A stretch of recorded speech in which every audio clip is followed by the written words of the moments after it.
Hello, there you are. Settle in, get comfortable, let your shoulders drop.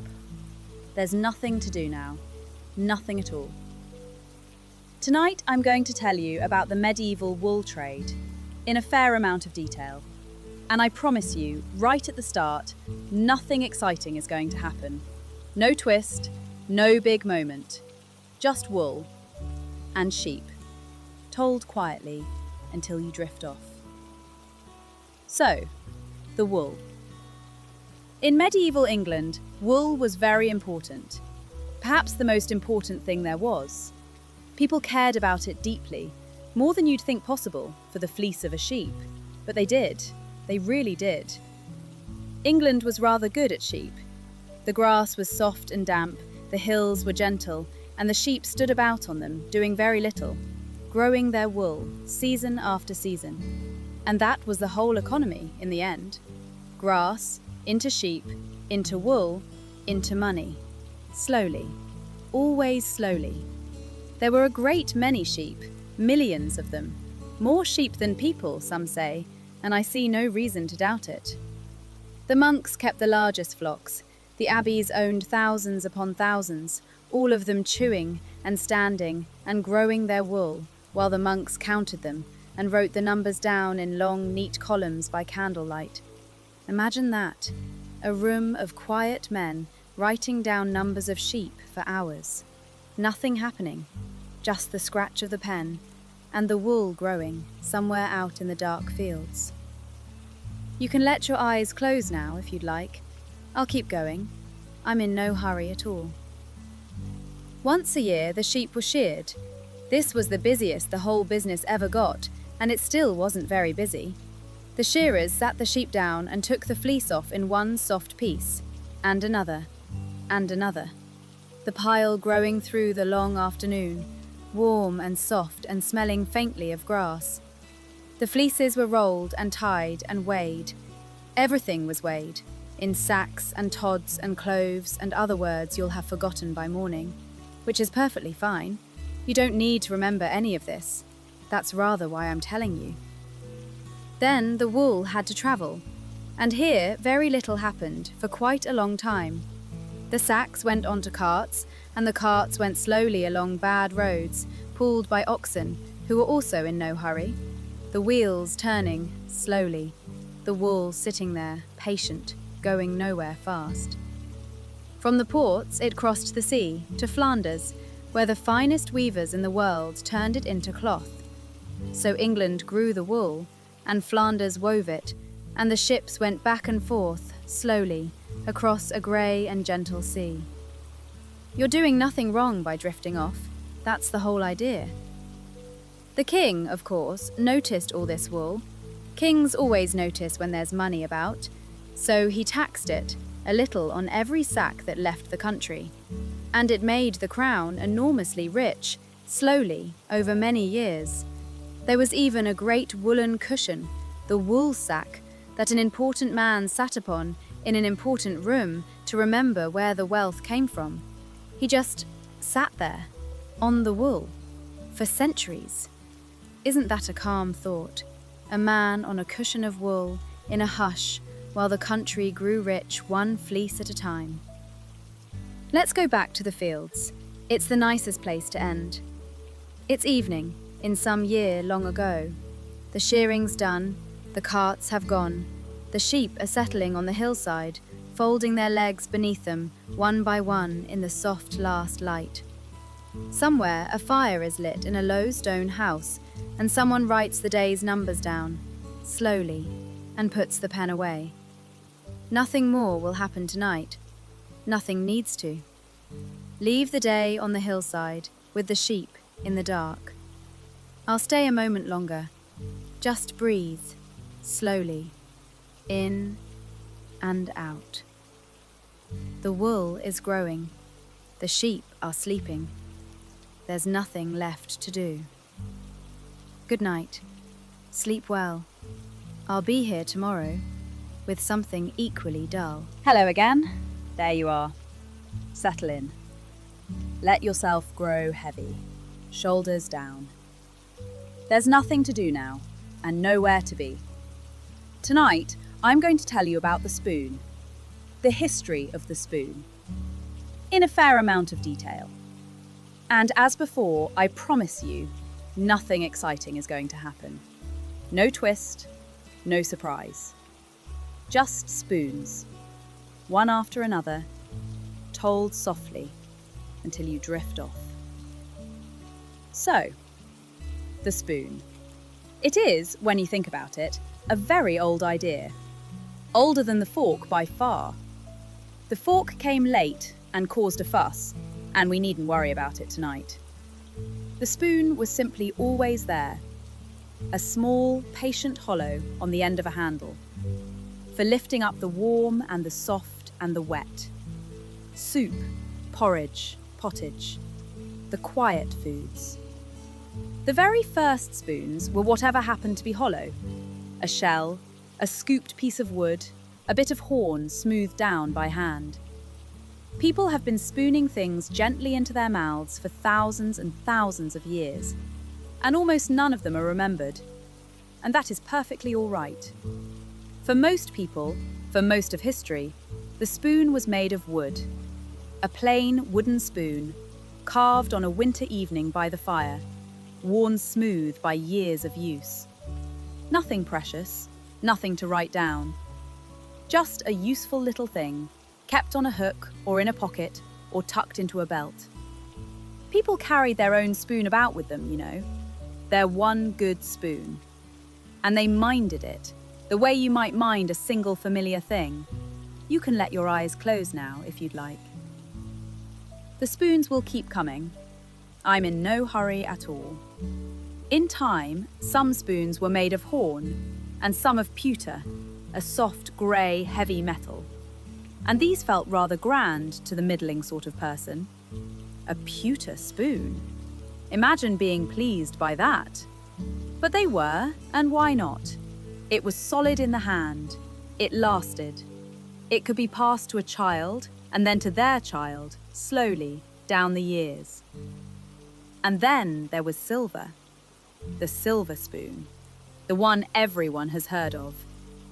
Born with a silver spoon in his mouth, they used to say, of a child lucky enough to be given silver at its christening.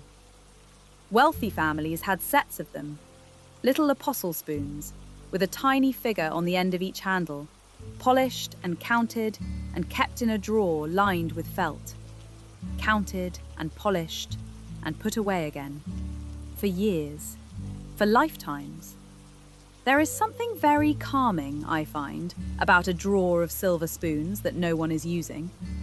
Just resting there, in the dark, faintly gleaming. Waiting, with infinite patience, for a Sunday. You're doing nothing wrong by drifting off. That's the whole point of all this. Think, for a moment, of how many spoons there have been. Billions upon billions of them. Most of them plain, most of them wooden, most of them lost or worn away, or simply forgotten in the bottom of a river. A vast, quiet history of small, hollow objects lifting warm food in countless kitchens by countless hands for as long as there have been kitchens and hands. None of it dramatic, all of it gentle. The spoon never changed very much, you see. That's the loveliest thing about it. The plough changed, the ship changed, the whole world rearranged itself over and over. But the spoon stayed almost exactly as it was. A small hollow, a handle. The same shape your hand already knows, sitting in a drawer in your own kitchen, waiting, like all the others, doing nothing at all tonight. Let's end where I like to end, somewhere quiet. It's evening in some kitchen in some year. The meal is done, the bowls are cleared, and the spoon, the one good spoon, is wiped and dried and set back in its place by the hearth. Nothing more is asked of it tonight. The fire settles.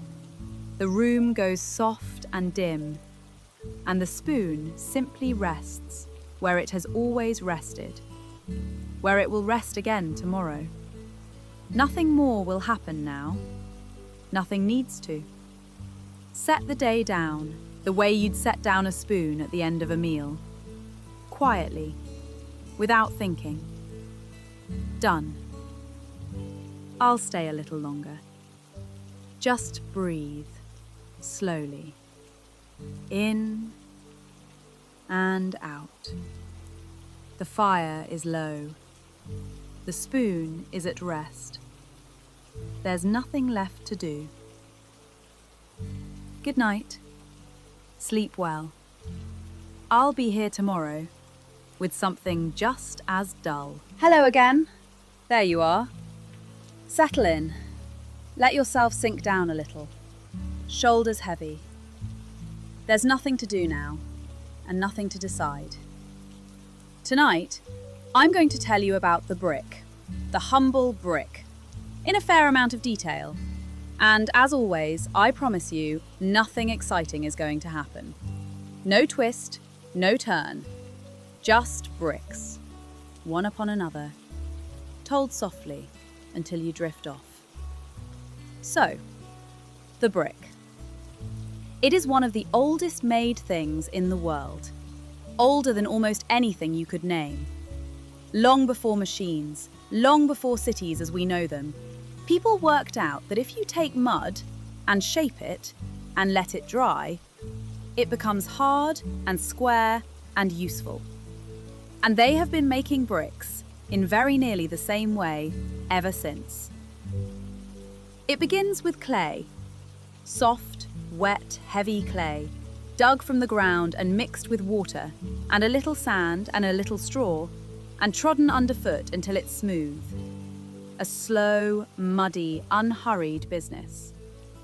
Children often did the treading, round and round in the cool of the morning.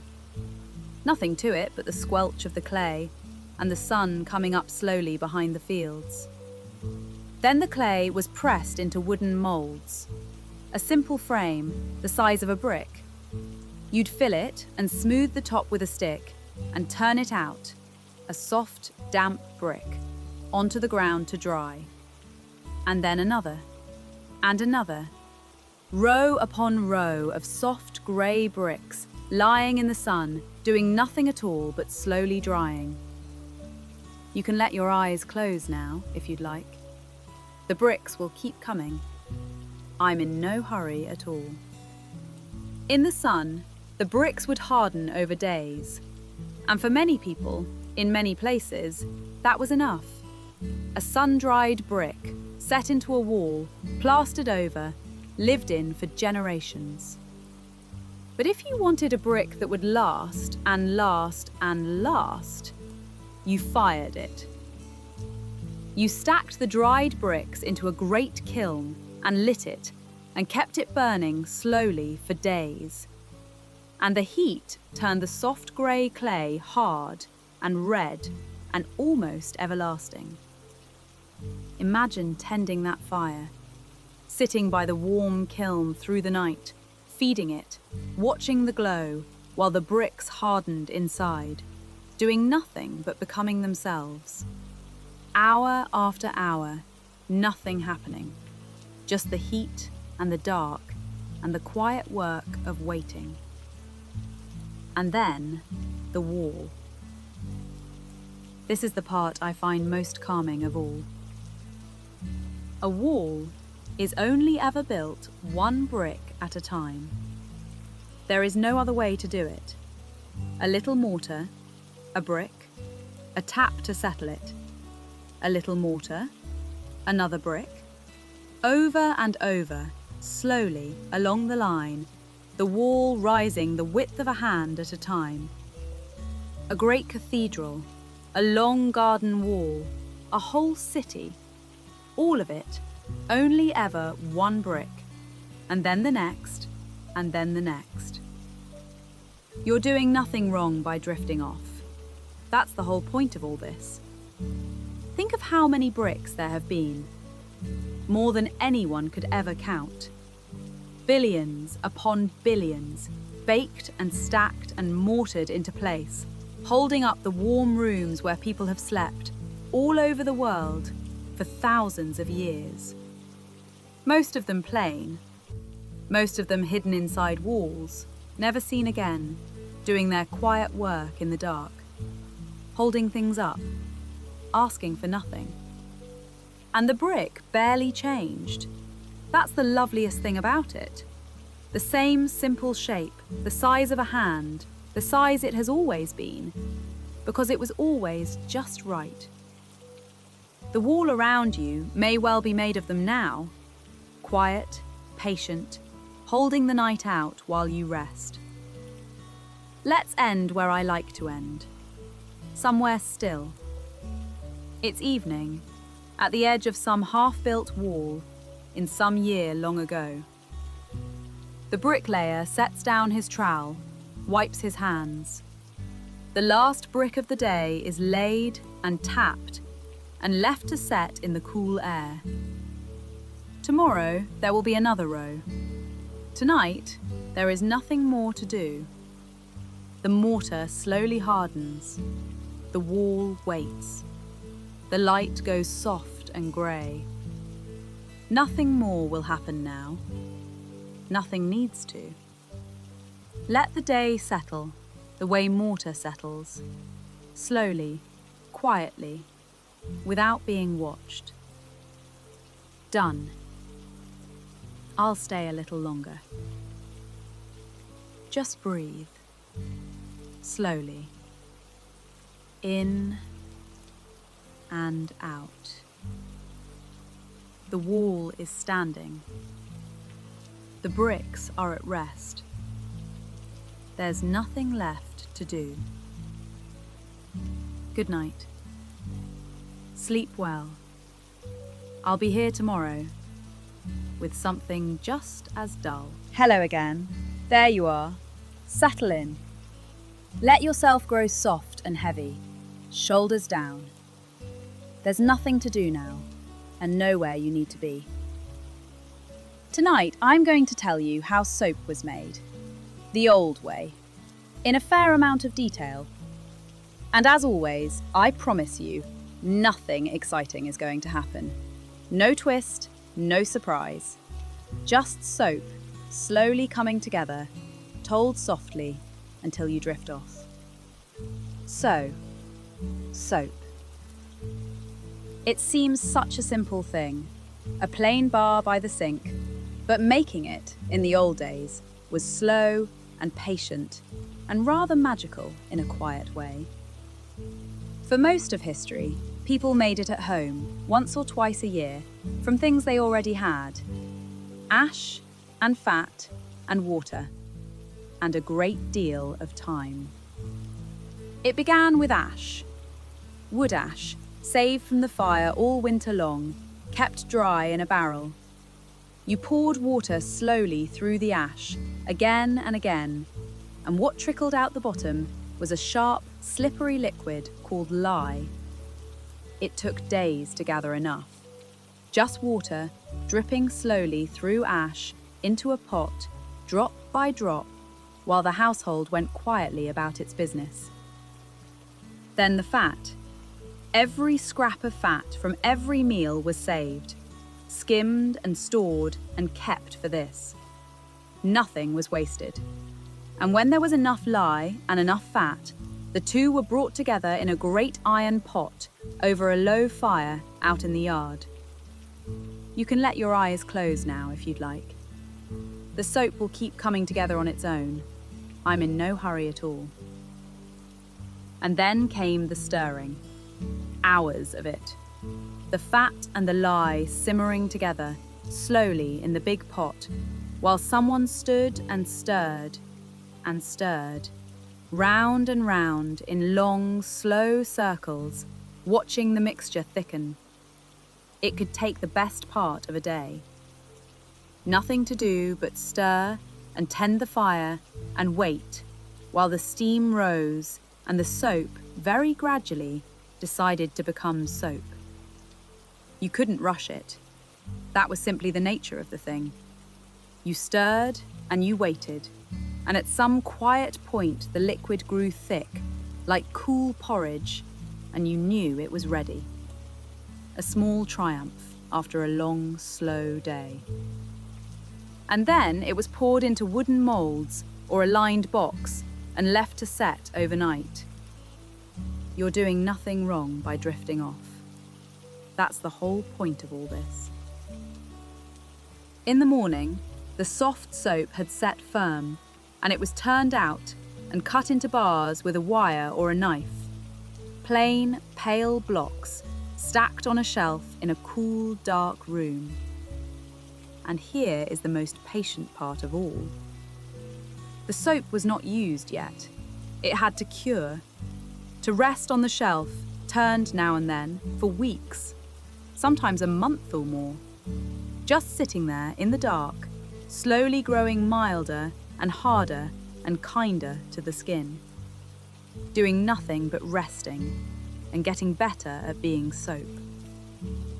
Imagine those shelves, rows of plain, pale bars in a quiet pantry, in the cool and the dark, asking for nothing, simply waiting for the weeks to pass. There is something very restful about that. A thing made slowly, and then left deliberately to rest. Because resting was the only thing that finished it. And soap barely changed for the longest time. The same ash, the same fat, the same slow pot, the same long stirring, in countless yards, by countless tired and patient hands. Plain and useful and quietly kind. A small, soft comfort at the end of a working day. Let's end where I like to end. Somewhere calm. It's evening in some kitchen in some year. The pot is scrubbed and set aside. The new soap is curing on its shelf in the dark. And by the basin, a single worn bar sits in its dish, and a pair of hands is washed, slowly, in warm water at the end of a long day. Clean. Done. Nothing more is asked of anyone tonight. Nothing more will happen now. Nothing needs to. Let the day wash off and away, slowly, like soap in warm water. Gone. I'll stay a little longer. Just breathe, slowly. In and out. The soap is curing. The hands are clean. There's nothing left to do. Good night. Sleep well. I'll be here tomorrow with something just as dull.